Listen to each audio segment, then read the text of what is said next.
Hai teman-teman, hari ini saya akan membahas mengenai koneksi antar materi, yaitu pendekatan CRT dengan terciptanya lingkungan belajar yang aman dan nyaman, serta berpihak kepada peserta didik dan kaitannya dengan mata kuliah yang lainnya. Sebelumnya, perkenalkan nama saya. Nama saya adalah Laili Sofia Safitri dengan NIM 246101114004. Saya adalah mahasiswi PPG Gelombang 2 tahun 2024 dari LPTK Universitas PGRI Kanjuruhan, Malang.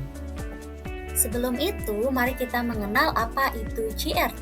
CRT adalah Cultural Responsive Teaching atau pengajaran yang responsif terhadap budaya, yaitu pendekatan dalam pendidikan yang menekankan pentingnya memahami dan menghargai latar belakang budaya siswa dalam proses pembelajaran. Sedangkan menurut para ahli, CRT adalah pendekatan yang memungkinkan peserta didik untuk melihat relevansi dan makna materi pelajaran dengan pengalaman hidup mereka, sehingga memunculkan minat dan keterlibatan yang lebih tinggi. Dari beberapa video ini, kita dapat melihat bahwa Indonesia merupakan negara dengan keanekaragaman yang sangat banyak, mulai dari budaya, adat, tarian, pakaian, suku, ras, bahasa, dan masih banyak yang lainnya. Oleh karena itu, perlu menghadirkan pendekatan CRT guna memperhatikan latar belakang budaya siswa yang sangat beragam, khususnya dalam proses pembelajaran. Lalu, bagaimana sih melakukan pendekatan CRT dalam proses pembelajaran? Menurut Guide tahun 2000, ada beberapa langkah pembelajaran dengan pendekatan CRT. Yang pertama yaitu melakukan identitas diri. Siswa mengenal identitas budaya mereka terkait dengan materi. Misalnya materi teks prosedur, siswa dikenalkan dengan budaya ataupun makanan khas daerahnya masing-masing. Misalnya tongseng kambing, kemudian ada juga rawon. Nah, dari makanan tersebut bisa dikaitkan dengan materi teks prosedur cara pembuatan makanan khas. Kemudian yang kedua ada pemahaman budaya, yaitu siswa menghubungkan budaya dengan pengetahuan baru. Kemudian ada kolaborasi, siswa berdiskusi dalam beberapa kelompok tentang perspektif budaya. Kemudian berpikir kritis, siswa membandingkan hasil diskusi dengan beberapa teori ataupun materi yang ada.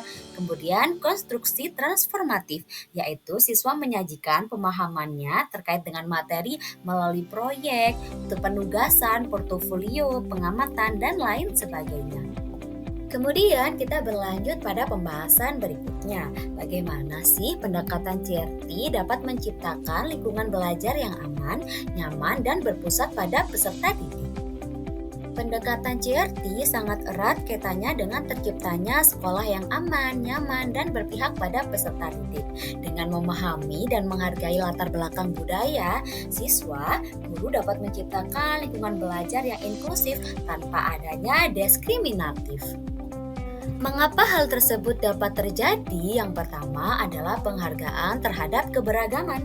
Dengan menerapkan CRT, siswa dari berbagai latar belakang budaya yang berbeda merasa dihargai dan diterima tanpa adanya diskriminasi yang terjadi di dalam kelas. Yang kedua, keterlibatan yang lebih tinggi. Ketika materi yang diajarkan relevan dengan pengalaman budaya siswa, mereka akan lebih termotivasi untuk berpartisipasi dalam pembelajaran. Kemudian, membangun kepercayaan. Dengan pendekatan yang responsif terhadap budaya, hubungan antara pengajar dan siswa semakin erat sehingga tercipta rasa saling percaya dan kenyamanan di dalam kelas. Kemudian, bagaimana sih relevansi pendekatan CRT dalam menciptakan lingkungan belajar yang aman dan nyaman dengan mata kuliah yang lainnya? Dengan mata kuliah pemahaman peserta didik dan pengajarannya, mengajarkan kita sebagai seorang guru untuk memahami karakteristik, kebutuhan, dan latar belakang siswa agar pembelajaran dapat disesuaikan dengan baik. Hal ini sejalan dengan pendekatan CRT, di mana keduanya saling berfokus pada pengajaran yang berpusat pada siswa, yang mempertimbangkan faktor sosial, budaya, dan psikologis dalam menentukan cara terbaik untuk mengajar. Berikutnya akan saya kaitkan dengan proses pembelajaran yang ada di sekolah. Misalnya, seorang guru akan melakukan kegiatan mengajar mata pelajaran bahasa Indonesia dengan materi teks prosedur. Maka, guru akan melakukan asesmen diagnostik guna mengetahui dan memahami karakteristik serta gaya belajar siswa.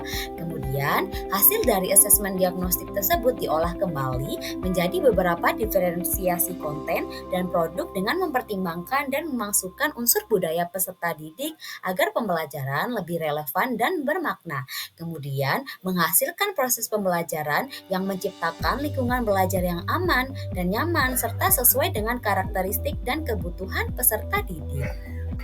Baik teman-teman, terima kasih telah mendengarkan penjelasan dari saya dan sekian penjelasan mengenai koneksi antar materi hari ini. Semoga kita dapat bertemu dalam pembahasan-pembahasan yang selanjutnya.